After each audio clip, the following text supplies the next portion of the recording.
Hello दोस्तों, मैं आपके लिए दूसरा सवाल लेके आया हूँ।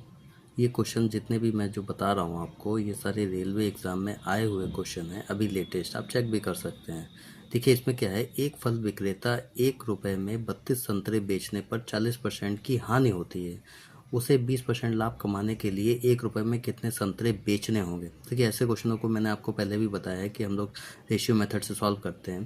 देखिए इस कॉस्ट, सबसे पहले कॉस्ट प्राइस होता है, cost price selling price. Cost price हमेशा 100% होता है, सेलिंग प्राइस जो होता है वो आगे दिया होता है।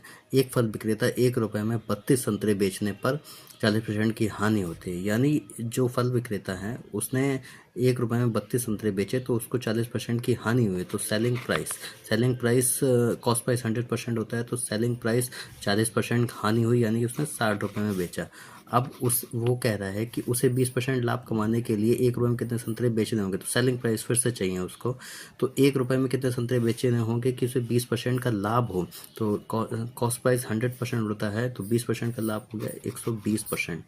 तो ये हम रेशियो मेथड से सॉल्व करेंगे। 6 कम 6, 6 दूनी 12। ये मैंने आपको पहले ही बताया था, ये जो रेशियो होता है ये प्राइस का रेशियो होता है। अब जो रेशियो मैं निकालता हूँ, और प्राइस के उल्टा जो होता है वो आपका गुड्स का होता है। गुड्स, संतरे या जो भी क्वेश्चन में दिया हो। तो ये हो गया 2:1। अब 2 की जो वैल्यू होगी ना, वो क्वेश्चन में दी हुई है 32।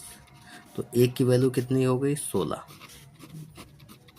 1 की वैल्यू 16, तो 1 रुपये में उसे 16 संतरे बेचने होंगे, जिससे उसे 20% का प्रॉफिट होगा। Thank you.